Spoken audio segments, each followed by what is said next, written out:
Peregrinaciones de una paria.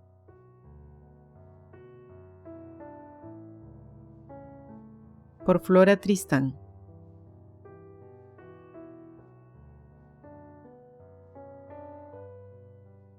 Capítulo 6. Mi partida de Arequipa.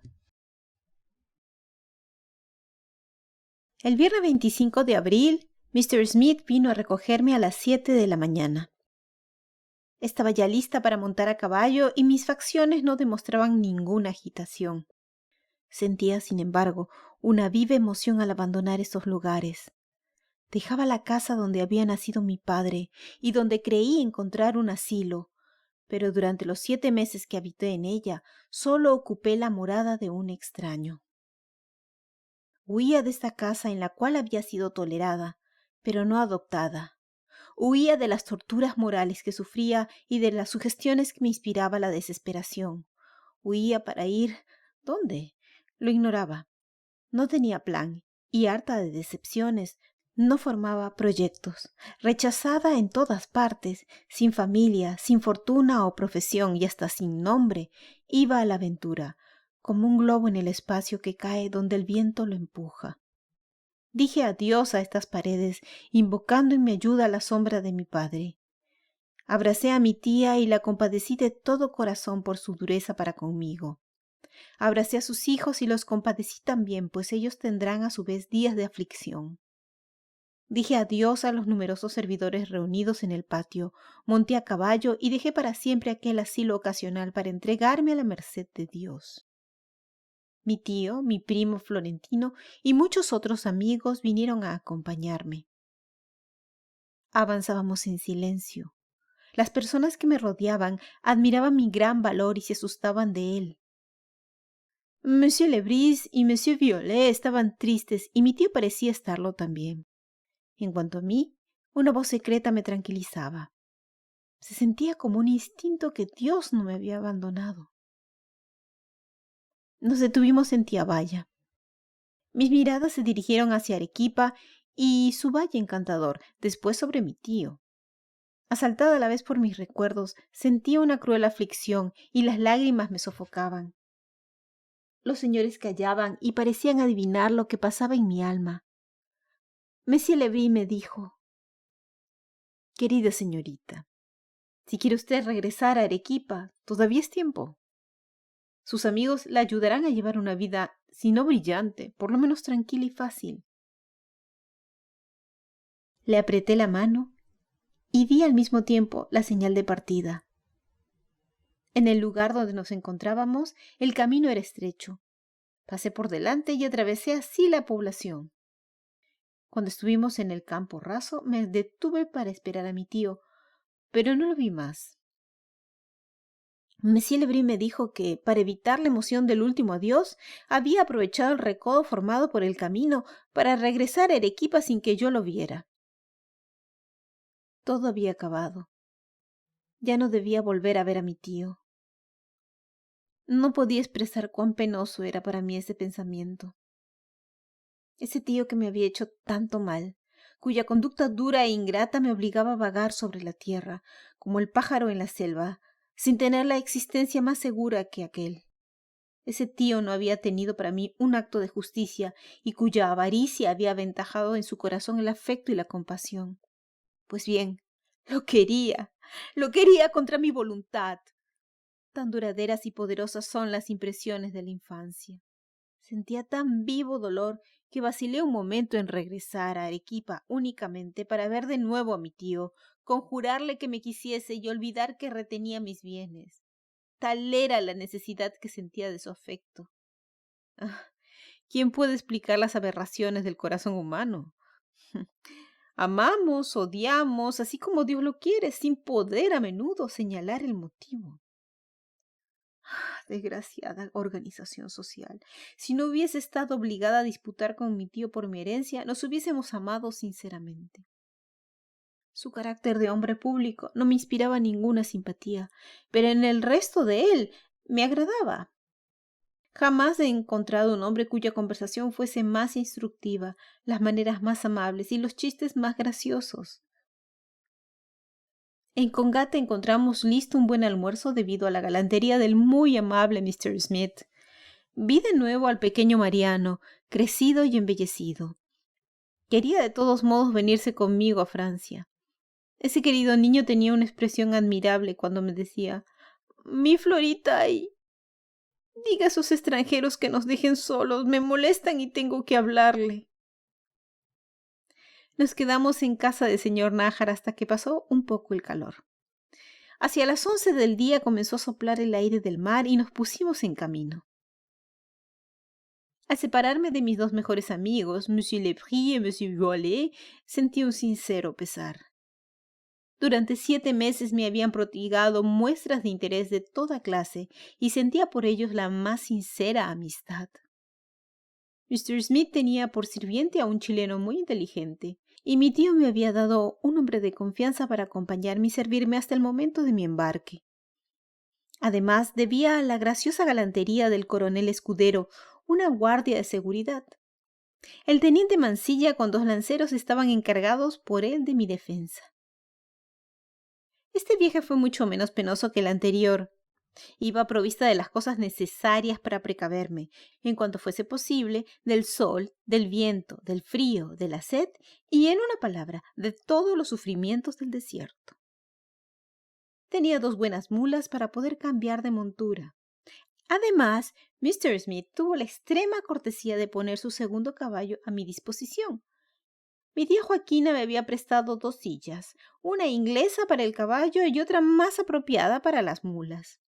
En fin, los cuidados con los que me rodeaba Mr. Smith me hicieron encontrar en él a un segundo don Baltasar con 10 años de experiencia en esta clase de viajes que no cedía en nada al primero. Cuando llegamos a la cima de la primera montaña nos detuvimos. Bajé del caballo y fui a sentarme en el mismo sitio donde meses antes me habían depositado moribunda. Permanecí allí largo rato admirando el delicioso valle de Arequipa. Le di mis últimos adioses. Contemplé la forma extraña con que aparecía la ciudad, y al sucederse mis pensamientos soñaba en que, libre y dueña del poder asociarme a un hombre de mi agrado, hubiese podido gozar allí de una vida tan feliz como en cualquier país de Europa. Estas reflexiones me entristecían y estaba emocionada. «Señorita», me dijo Mr. Smith, quien recorría el mundo desde los 17 años y no concebía que se pudiese echar de menos Arequipa. «Esta es una bonita ciudad, sin duda, pero aquella donde vamos es un verdadero paraíso. Ese volcán es soberbio, y yo querría ver uno semejante en Dublín. Aquellas cordilleras son magníficas. Sin embargo, usted convendrá en que debe atribuirse a esta vecindad el viento frío vulcanizado, y esto haría contrariar el carácter más alegre y más dulce de toda Inglaterra. ¡Ah, viva Lima! Cuando no se puede ser miembro del Parlamento con 10.000 libras esterlinas, hay que vivir en Lima». Fue así como la alegría natural y llena del espíritu de Mr. Smith desviaba el curso de mis pensamientos. Al ir de Arequipa a Islay se tiene el sol por detrás y el viento de frente. Por consiguiente, se sufre mucho menos con el calor que al ir de Islay a Arequipa. Hice el camino muy bien, sin gran fatiga, y como mi salud había mejorado, me encontré más fuerte para soportarlo que cuando hice mi primer viaje. A las 12 de la noche llegamos al tambo. Me eché vestida sobre la cama mientras preparaban la comida. Mr. Smith poseía un talento milagroso para salir de apuros en el viaje. Se ocupaba de todo, de la cocina, de los arrieros, de los animales, y todo esto con una ligereza y un tacto admirables. Este inglés, que era un joven de elegante de 30 años, en todo lo que hacía ponía la misma distinción de modales y hasta en el desierto se reconocía al dandy de salón. Pudimos hacer, gracias a sus cuidados, una excelente comida, después de la cual nos dedicamos a conversar, pues ninguno de nosotros pudo dormir. A las 3 de la mañana nos pusimos en camino. El frío era tan fuerte que me cubrí con 3 ponchos. Al sobrevivir la aurora, me sentí dominada por un sueño invencible y rogué a Mr. Smith que me dejara dormir siquiera media hora. Me apeé y, sin dar tiempo al sirviente para extender la alfombra, quedé tan profundamente dormida que no se atrevieron a molestarme para acomodarme mejor. Me dejaron así 1 hora. Me sentí muy bien después de este sueño. Nos hallamos entonces en Pamparraza y monté a caballo para atravesar esta inmensidad siempre a todo galope. Mr. Smith dudaba mucho que yo pudiese seguirlo. Para animarme no cesaba de desafiarme. Yo aceptaba el desafío y tenía a honra ir siempre delante de él, unos 15 o 20 pasos. Con esta manera de estimularme obtuve el resultado que esperaba. Pronto me convertí en una excelente amazona. Hice galopar tan bien mi caballo, cuidándolo al mismo tiempo, que el oficial Marcilla no pudo seguirme, y menos aún los 2 lanceros. Por fin Mr. Smith se vio obligado a pedirme gracia para su hermosa yegua chilena, a la cual temía fatigar demasiado. A las 12 del día llegamos a Guerrera e hicimos alto. Comimos bajo la fresca sombra de los árboles. Enseguida arreglamos lechos en el suelo y dormimos hasta las 5. Ascendimos a paso lento la montaña y llegamos a Islay a las 7. Grande fue la sorpresa de don Justo cuando me vio. Este hombre, que es de una bondad y de una hospitalidad extrema con todos los extranjeros, me prodigó muchas atenciones. Islay había cambiado mucho de aspecto desde mi última estada allí. Esta vez no me invitaron a ningún baile. Nieto y sus valientes soldados habían devastado todo durante las 24 horas que permanecieron en la población. Además de la requisa de víveres, cometieron extorsiones de toda clase con el propósito de arrebatar dinero a los desgraciados habitantes. El pueblo estaba en la desolación y el bueno de don Justo no cesaba de repetirme: señorita, si no estuviese tan viejo, me iría con usted.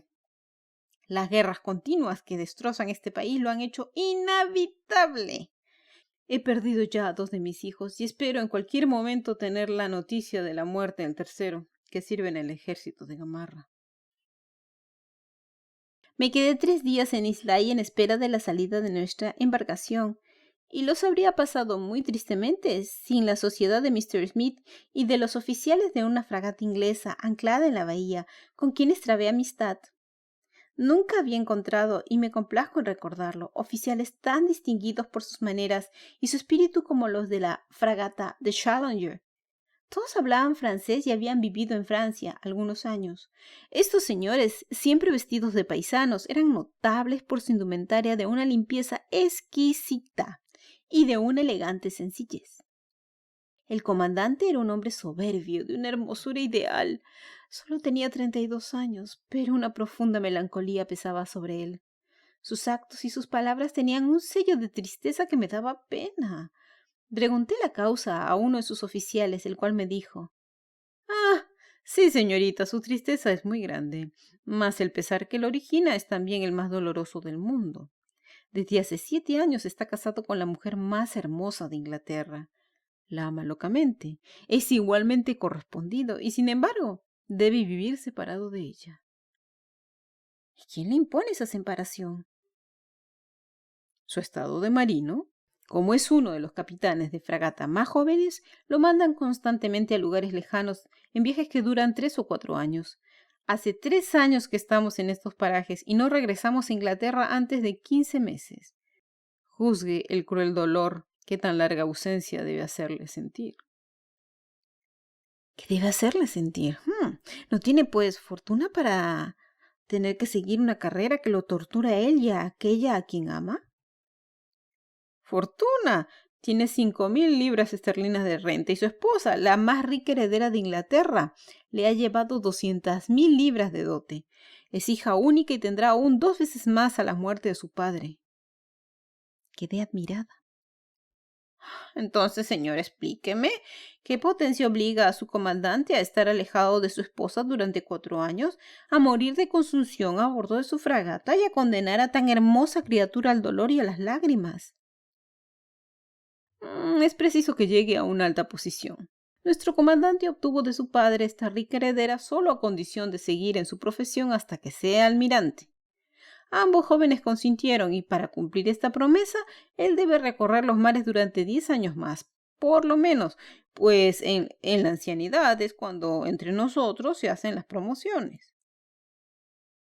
Así es que el comandante se cree obligado a vivir todavía durante 10 años separado de su esposa. Sí, para cumplir su promesa, pero transcurre ese tiempo será almirante, llegará a la Cámara de los Lores, quizá al ministerio. En fin, será uno de los primeros en el estado. Me parece, señorita, que para llegar a tan hermosa situación se puede muy bien sufrir durante algunos años. Mm, pensé, por esas malditas grandezas los hombres pisotean lo que hay de más sagrado. Dios mismo se ha complacido en dotar estos dos seres de belleza, espíritu, riqueza, todo les ha sido concedido, y el amor que sienten el uno por el otro debería asegurar una felicidad tan grande como es capaz de gozar nuestra naturaleza. La felicidad aspira a comunicarse. En torno a ella todo trasciende su dulce influencia, y dichosos, ambos seres habrían podido hacer gozar a sus semejantes. Pero el orgullo de un viejo imbécil destruye este porvenir de felicidad terrestre. Quiere que 20 años estén consagrados a la tristeza, al dolor y a los tormentos de todo género que hacen nacer la separación. Cuando al fin estén reunidos, la esposa habrá perdido su belleza y el hombre sus ilusiones. Su corazón estará sin amor y sus espíritus sin frescura, pues 20 años de disgustos, de temores y de celos desfloran las almas más hermosas. Pero será almirante, par del reino, ministro, etcétera. Absurda vanidad. No podía decir cuán amargas reflexiones me sugirió la historia del comandante de la Challenger. Encontraba en todas partes el sufrimiento moral. En todas partes veía resaltar los prejuicios impíos que ponen al hombre en pugna con la providencia, y me indignaba de la lentitud de los progresos de la razón humana. Pregunté a este guapo comandante si tenía hijos. Sí, me contestó. Una hija tan hermosa como su madre, y un hijo que, según me dicen, se me parece mucho. No lo conozco todavía. Tendrá 4 años cuando yo lo vea, si Dios permite que lo vea. Y el desgraciado contuvo un suspiro. Todavía era sensible porque era joven. Más a los 50 años probablemente se habrá vuelto tan duro como su suegro y exigirá tal vez de su hijo y de su hija sacrificios tan crueles como los que le han sido impuestos a él. Así se transmiten los prejuicios que depravan nuestra naturaleza, y esta transmisión no se interrumpe sino cuando se presentan aquellos seres a quienes Dios ha dotado de una voluntad firme y de un valor energético que soportan el martirio antes que el yugo. El 30 de abril, a las 11 de la mañana, salimos de la bahía de Islay, y el 10 de mayo, a las 2 de la tarde, anclamos en la rada del Callao. Este puerto no me pareció tener tanta actividad como Valparaíso. Los últimos acontecimientos políticos habían tenido funesta influencia sobre los negocios comerciales. Estos iban muy mal y había menos navíos que de costumbre. Desde el mar se distinguía a Lima, situada sobre una colina en medio de los Andes gigantescos. La extensión de esta ciudad y los numerosos campanarios que la coronaban le dan un aspecto grandioso y mágico. Estuvimos en el Callao hasta las 4 en espera de coche para Lima. Tuve mucho tiempo para examinar aquel pueblo. Así como Valparaíso e Islay, el Callao desde hacía 10 años progresaba de tal manera que después de una ausencia de 2 o 3 años los capitanes apenas lo podían reconocer. Las casas más hermosas pertenecían a los negociantes ingleses y norteamericanos. Tenían allí depósitos considerables. La actividad de su comercio ha establecido un movimiento continuo entre el puerto y la ciudad, la cual se halla a 2 leguas. Mr. Smith me condujo sobre sus agentes. Encontré en esta casa inglesa ese lujo y confort particular a los ingleses. El servicio lo hacían criados de aquella nacionalidad, al igual que sus amos iban vestidos como si estuviesen en Inglaterra. La casa tenía una galería semejante a todas las casas de Lima. Esas galerías son muy cómodas en los países cálidos. Se va a ellas a respirar el aire cubierto del sol, paseándose alrededor de una habitación. Lindas cortinas inglesas embellecían aquella en la cual me hallaba. Me quedé algún tiempo y pude observar con toda comodidad la larga y ancha calle que forma la ciudad del Callao. Era domingo. Los marinos, vestidos de fiesta, se paseaban por la calle. Veía grupos de ingleses, de americanos, de franceses, de holandeses, de alemanes. En suma, una mezcla de casi todas las naciones, y palabras de todas las lenguas llegaban a mis oídos. Al oír conversar a estos marinos, comprendí el encanto que su vida aventurera debía tener para ellos, y el entusiasmo que inspiraba el verdadero marinero Le Borgne. Cuando, cansada del espectáculo de la calle, eché una mirada al gran salón, cuyas ventanas rodeaban la galería. 5 o 6 ingleses con sus hermosas caras tranquilas y frías, perfectamente bien puestos, estaban ahí reunidos. Bebían su grog y fumaban excelentes cigarrillos de La Habana, balanceándose muellemente en hamacas de Guayaquil suspendidas desde el techo. Por fin dieron las 4. Subimos al coche. El conductor era francés y todas las personas que encontré allí hablaban francés e inglés. Habían 2 alemanes, grandes amigos de Althaus, y enseguida me encontré entre conocidos. Desde mi salida de Burdeos era la primera vez que subía a un coche. Tuve tal gusto que me hizo sentirme feliz durante las 2 horas que duró el trayecto. Me creía ya de regreso a la plena civilización. El camino es malo al salir del Callao, pero después de haber recorrido una legua más o menos bueno, muy ancho, plano y con poco polvo. A media legua del Callao, sobre el borde derecho de la ruta, yacen extensas ruinas de construcciones indígenas. La ciudad cuya existencia recuerdan había dejado de existir cuando los españoles conquistaron el país. Se podía saber, posiblemente por las tradiciones de los indios, lo que fue esa ciudad y la causa de su destrucción. Pero hasta ahora la historia de este pueblo no ha inspirado suficiente interés a sus amos como para consagrarse a aquellas investigaciones. Algo más lejos, a la izquierda, está la población de Bellavista, donde hay un hospicio destinado a los marineros. A la mitad del camino nuestro conductor se detuvo en una taberna cuidada por un francés. Después de haberla pasado, la ciudad se presentó a nuestras miradas con toda su magnificencia. La campiña cercana, verde, de 1000 tonos, ofrecía la riqueza de una vigorosa vegetación. Por todas partes grandes naranjos, platanares, palmeras y una multitud de árboles propios de estos climas despliegan su variado follaje. Y el viajero en éxtasis ve los sueños de su imaginación sobrepasados por la realidad. A media legua de la ciudad, el camino bordeado por grandes árboles forma una avenida cuyo efecto es en verdad majestuoso. A los lados se pasea un buen número de peatones y muchos jóvenes a caballo pasaron también cerca del coche. Esta avenida era, según supe después, uno de los paseos de los limeños.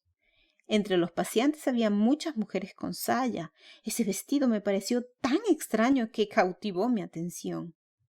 La ciudad estaba cercada y al extremo de la avenida llegamos a una de las puertas. Sus 2 pilastras eran de ladrillo y el frontispicio que lucía los escudos de España había sido mutilado.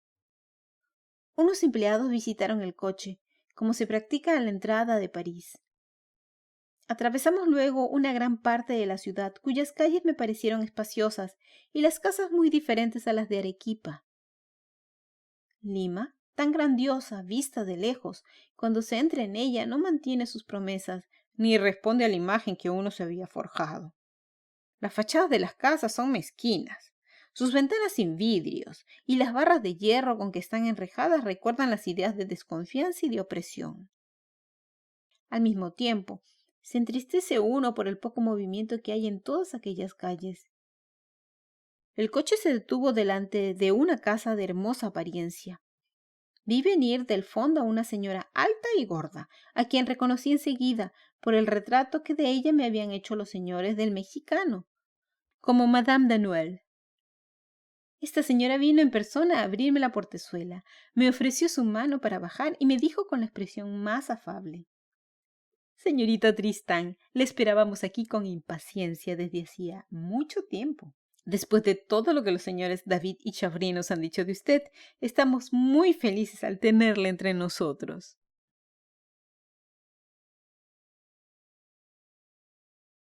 Fin del capítulo 6.